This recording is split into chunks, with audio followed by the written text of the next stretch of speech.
नमस्कार दोस्तों। अभी हाल ही में सांसद राघव चड्ढा के द्वारा पार्लियामेंट में राइट टू रिकॉल पर बात की गई। उनके द्वारा बताया गया कि किस प्रकार से एमएलएज और एमपीज हैं वो एक बार चुनाव जीत जाते हैं और चुनाव जीतने के बाद जनता से जो उनके द्वारा वादे किए जाते हैं उन वादों को जैसे वो चुनाव जीतते हैं चुनाव जीतने के तुरंत बाद भूल जाते हैं। तो ऐसे एमएलएज और एमपीज के खिलाफ जो है राइट टू रिकॉल की पॉलिसी और उनके खिलाफ राइट टू रिकॉल लाना, जनता को ये अधिकार देना चाहिए कि वो इनके खिलाफ जो है राइट टू रिकॉल ला सकें और उन्हें उनके पद से हटा सके। तो रिसेंटली सांसद राघव चड्ढा के द्वारा संसद में और ये मांग की गई है। इससे पहले भी काफ़ी जनप्रतिनिधि इसके बारे में मांग कर चुके हैं, लेकिन रिसेंटली ये मुद्दा जो है राघव चड्ढा के द्वारा उठाया गया है और अब उनके द्वारा बताया गया है कि एमएलए और एमपीज के खिलाफ यह अधिकार जनता को देना चाहिए। चलिए इसके बारे में थोड़ा विस्तार से समझ लेते हैं। तो राइट टू रिकॉल यानी वापस बुलाने का अधिकार लोकतंत्र की एक ऐसी प्रक्रिया है जो जनता को अपने चुने हुए जो प्रतिनिधि उनके द्वारा चुने गए हैं उन पर नियंत्रण रखने की शक्ति देता है। यानी एक बार उनके द्वारा जिस प्रतिनिधि को चुना गया है और चुनने के बाद उसके द्वारा जनता से जो वादे किए गए हैं उन्हें अगर वो पूरा नहीं करता है तो उसे जनता दोबारा से हटा भी सकती है। इस प्रकार से राइट टू रिकॉल की ये प्रक्रिया दी गई है। अब राइट टू रिकॉल क्या है, इसका क्या महत्व है, इसकी बात करें तो राइट टू रिकॉल एक संवैधानिक प्रक्रिया है जिसके माध्यम से वोटर्स अपने निर्वाचित प्रतिनिधि, जिसमें विधायक, सांसद और स्थानीय निकाय के प्रतिनिधि, उनका कार्यकाल समाप्त होने से पहले ही उन्हें उनके पद से हटाया जा सकता है। यानी इस संवैधानिक प्रक्रिया के माध्यम से जिन सांसद, विधायक और स्थानीय मत जो निकाय के प्रतिनिधि हैं उन्हें जनता के द्वारा चुना गया है, उनका कार्यकाल खत्म होने से पहले ही जनता उन्हें हटा सकती है। यदि प्रतिनिधि अपने काम से जो प्रतिनिधि के काम से जनता संतुष्ट नहीं है तो एक निश्चित प्रक्रिया के माध्यम से जिसे रिकॉल किया जा सकता है। और यह लोकतंत्र को एक चुनाव के दिन तक ही सीमित रखने के बजाय जवाबदेह बनाता है। इससे कहने की जो प्रतिनिधि हैं, जो विधायक हैं, जो सांसद हैं, वो इस बात से डरेंगे कि अब एक बार उनके द्वारा चुनाव जीत गया है और चुनाव जीतने के बाद वो अपने वादे जनता के लिए पूरे करें और वो जनता से उनके द्वारा जो वादे किए गए हैं उनके लिए जनता के प्रति वो जवाबदेह रहेंगे। यह सुनिश्चित करता है कि निर्वाचित व्यक्ति जनता के प्रति उत्तरदायी रहे, ना कि केवल अपनी राजनीतिक पार्टी के प्रति। यानी देश के अंदर जब किसी प्रतिनिधि को चुना जाता है तो वो जनता के हित के लिए चुना जाता है, जबकि प्रतिनिधि जो पूरी तरीके से लालची हो जाते हैं और वो अपनी पार्टी के प्रति जो है उत्तरदायी रहते हैं, जनता को वो पूरी तरीके से भूल जाते हैं। अब इसकी ज़रूरत क्यों पड़ी राइट टू रिकॉल पॉलिसी को लाने की? तो इसमें सबसे बड़ी जो मांग है वो जवाबदेही की है। चुनाव जीतने के बाद प्रतिनिधि जनता से किए हुए वादों को भूल जाते हैं। इसके अलावा दूसरा जो कारण है वो है भ्रष्टाचार। ज़्यादातर जो प्रतिनिधि है वो भ्रष्टाचार करते हैं, तो पद जाने के डर से वो भ्रष्टाचार जो है नहीं करेंगे, भ्रष्टाचार करने से डरेंगे। इसके अलावा तीसरा जो कारण है वो दल बदल। जब जनप्रतिनिधि दल बदलते हैं तो जनता के पास उन्हें हटाने के लिए कोई सीधा रास्ता नहीं होता है सिवाय राइट टू रिकॉल के।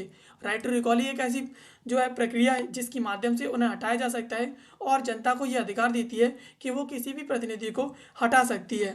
अब भारत में इसकी क्या स्थिति है और लागू करने वाले राज्य कौन कौन सी हैं? तो भारत में संसदीय जैसे कि सांसद और विधानसभा में विधायक, इस स्तर पर राइट टू रिकॉल की पॉलिसी है वो लागू नहीं है और चुनाव आयोग और कई सरकारों ने इसे राष्ट्रीय स्तर पर लागू करने का विरोध किया है, यह तर्क देते हुए कि इससे देश में अस्थिरता पैदा होगी। हालांकि स्थानीय निकायों जैसे कि पंचायती राज एंड जो म्यूनिसिपैलिटीज़ हैं उनके द्वारा इसे राज्यों में लागू किया गया है।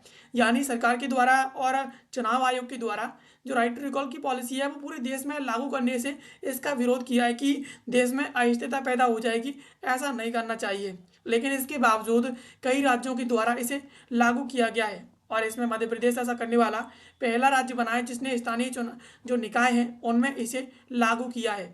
इसके बाद फिर छत्तीसगढ़ है, यहाँ पर भी नगर निकायों में अध्यक्षों को हटाने के लिए रिकॉल का प्रावधान है। इसके बाद बिहार है, यहाँ पर नगर पालिकाओं के प्रमुखों को हटाने के लिए रिकॉल जैसी व्यवस्था की गई है।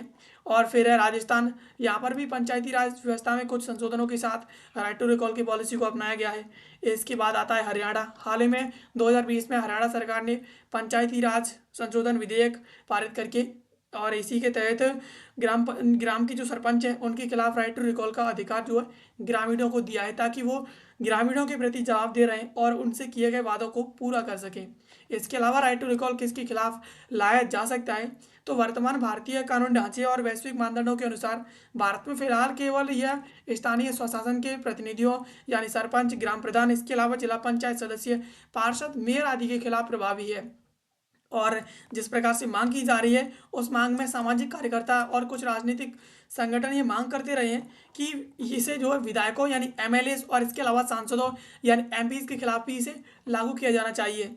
संवैधानिक पद की बात करें तो यह आधिकारिक तौर पर राष्ट्रपति और राज्यपाल जैसे और इसके अलावा जजों के खिलाफ नहीं होता है। उनके लिए महाभियोग की प्रक्रिया है जिसे इम्पीचमेंट कहा जाता है। यानी इसे सिर्फ और सिर्फ जो जनप्रतिनिधि हैं, जिसमें सरपंच, ग्राम प्रधान, जिला पंचायत सदस्य, पार्षद, मेयर, ये सभी आते हैं, इनके खिलाफ ये प्रभावी है। लेकिन अभी तक ये एमएलए और एमपीज के खिलाफ प्रभावी नहीं था और इसे प्रभावी करने की मांग की जा रही है। इसके अलावा संवैधानिक पद में जिसमें राष्ट्रपति, राज्यपाल आते हैं, जज आते हैं, तो इनके खिलाफ जो है राइट टू रिकॉल की पॉलिसी लागू नहीं है। इसमें इम्पीचमेंट पहले से लागू है, महाभियोग लाया जा सकता है। इसके अलावा इसकी वैश्विक स्थिति और इनके इसे लागू करने वाले प्रमुख देशों की बात करें तो दुनिया के कई ऐसे देश हैं जिनमें यह व्यवस्था पहले से लागू है और काफ़ी ज़्यादा प्रभावी भी है। इसमें पहला देश है वो है संयुक्त राज्य अमेरिका यानी यूएसए। अमेरिका के करीब 19 राज्यों में राज्यपालों और इसके अलावा अधिकारियों को वापस बुलाने का अधिकार जनता को है। इसके अलावा कैलिफोर्निया के गवर्नर ग्रे डेविस को जो है 2002 में इसी के जरिए यानी राइट टू रिकॉल की पॉलिसी के तहत ही उसे वापस बुला लिया गया था। इसके अलावा स्विट्जरलैंड की बात करें तो यहाँ प्रत्यक्ष लोकतंत्र यानी डायरेक्ट डेमोक्रेसी है। कुछ कैंटन्स में निर्वाचित अधिकारियों को इस पॉलिसी के तहत हटाने का प्रावधान है। इसके अलावा कनाडा की बात करें तो कनाडा में और जो है ब्रिटिश कोलंबिया प्रांत में यह कानून पहले से लागू है। इसके अलावा वेनेजुएला में ये कानून है वो यहाँ हद तक लागू है कि राष्ट्रपति को भी राइट टू रिकॉल की पॉलिसी के तहत हटाया जा सकता है। यानी जो वेनेजुएला का कॉन्स्टिट्यूशन है उसमें आर्टिकल 72 के तहत ये प्रावधान है कि राइट टू रिकॉल की पॉलिसी के तहत वेनेजुएला के जो प्रेसिडेंट है उन्हें भी हटाया जा सकता है। इसके अलावा अन्य देश जिसमें फिलीपींस, ताइवान, इसके अलावा लातविया जैसे देशों में ये कानून है वो अलग अलग स्वरूपों में लागू है। तो ये सिर्फ और सिर्फ भारत में ही नहीं, इसके अलावा दुनिया भर के कई देश हैं जिनमें ये लागू है और गुड गवर्नेंस के लिए काफ़ी ज़्यादा ज़रूरी भी है। अब इसके लिए कितने प्रतिशत वोट की ज़रूरत पड़ेगी, यानी अगर हम किसी जनप्रतिनिधि को हटाना चाहते हैं तो उसे हटाने के लिए हमें कितने प्रतिशत वोट की ज़रूरत पड़ेगी याचिका दायर करने के लिए और कितने प्रतिशत वोट की ज़रूरत पड़ेगी हटाने के लिए। इसकी बात करें तो हरियाणा में ये ज़रूरत है वो 50% मतदाताओं की होनी चाहिए। इसके अलावा और किसी जनप्रतिनिधि को हटाने के लिए 2/3 यानी 66.67% जो मतदाताओं की ज़रूरत पड़ती है। इसके अलावा बिहार की बात करें तो यहाँ पर याचिका दायर करने के लिए सिर्फ 20% मतदाताओं की ज़रूरत है और हटाने के लिए 50% +1 मतदाताओं की ज़रूरत होगी। इसके अलावा छत्तीसगढ़ की बात करें तो यहाँ पर 3/4 पार्षदों के लिए जो शुरुआती तौर पर याचिका दायर करने के लिए ज़रूरत होगी। इसके अलावा हटाने के लिए 50% +1 की मतदाताओं की वोट की ज़रूरत होगी। इसके अलावा राजस्थान की बात करें तो इसमें 1/3 जो है मतदाता जो एक बार इसके लिए वोट करेंगे तो याचिका दायर की जा सकेगी, ये प्रस्तावित है। इसके अलावा 2/3 मतदाता अगर वोट करेंगे तो उस जनप्रतिनिधि को हटा दिया जाएगा। इस प्रकार से व्यवस्था की गई है। एंड इसके अलावा अब महत्वपूर्ण नियमों की बात करें तो एक बार की सीमा यानी किसी प्रतिनिधि के खिलाफ पूरे 5 वर्ष के कार्यकाल में सिर्फ एक बार ही राइट टू रिकॉल की प्रक्रिया शुरू की जा सकती है। यानी एक बार ही किसी जनप्रतिनिधि को आप राइट टू रिकॉल की पॉलिसी के तहत जनता हटा सकती है। इसके अलावा सुरक्षा कवच की बात करें तो चुनाव जीतने के तुरंत बाद यानी आमतौर पर 1 से 2 साल और इसके अलावा कार्यकाल खत्म होने के ठीक पहले आखिरी 6 महीने तक जो है उसे रिकॉल नहीं, जो रिकॉल की पॉलिसी है वो नहीं लाई जा सकती है।